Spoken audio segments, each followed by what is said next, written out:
ఇప్పుడు ముఖ్యమంత్రి, ఆయన ముఖ్యమంత్రి కాదండి, ఒక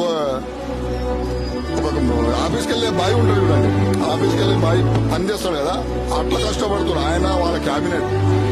చూడండి, ఏదో ఒకటి 24 గంటల్లో శివం గారు, రేవంత్ రెడ్డి గారు 24 గంటల్లో నాకు తెలిసి 16 గంటలు కష్టమే పడుతుంటూ ఉంటారు.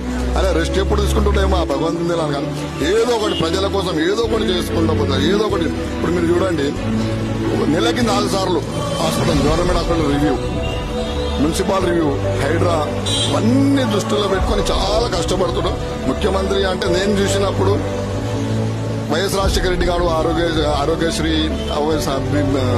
రూపాయి కిలో బియ్యము ఇవన్నీ తీసుకొచ్చిన తర్వాత అంత మంచి ముఖ్యమంత్రి, కాంగ్రెస్ పార్టీని కలుపుకుపోయే ముఖ్యమంత్రి అంటే రేవంత్ రెడ్డి గారిని చూస్తున్నా.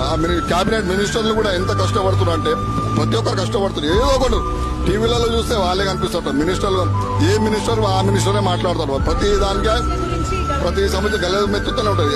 అది మళ్ళీ సీఎం ఒక్కరే కాదు, ఇప్పుడు హెల్త్ మినిస్టర్ అంటే హెల్త్ మినిస్టరే మాట్లాడతారు. గత పాలనలో ఎవరు లేకుండా 2-3 మినిస్టర్లు, వాళ్ళే సీఎంలు, వాళ్ళే మాట్లాడుతున్నారు. ఎమ్మెల్యేలు కూడా ఉన్నారు. ఇప్పుడు కాంగ్రెస్ ప్రభుత్వంలో వచ్చినప్పుడు మేము చూస్తున్నాం కదా, ఒక ఎమ్మెల్యే కూడా ఒక మినిస్టర్తో సమానంగా అయిపోయింది. జనాలలో పోవడం, ఇందిరమ్మ ఇళ్లు అందరికీ కట్టించడం.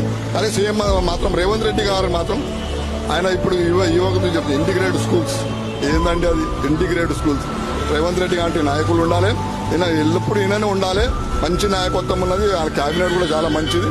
అందరికీ రెస్పాన్స్ ఇస్తున్నాండి. ప్రజావాణి ఎంఆర్ఓ దగ్గర పోకపోతే డైరెక్ట్ ప్రజావాణి, ప్రజా దర్బార్లో పోవాలి. ప్రజావాణి అది ప్రజల పాలన కనిపిస్తుంది మాకు. మేము ఎమ్మెల్యేలుగా, మేము మినిస్టర్, ప్రజాప్రభుత్వం ఇది.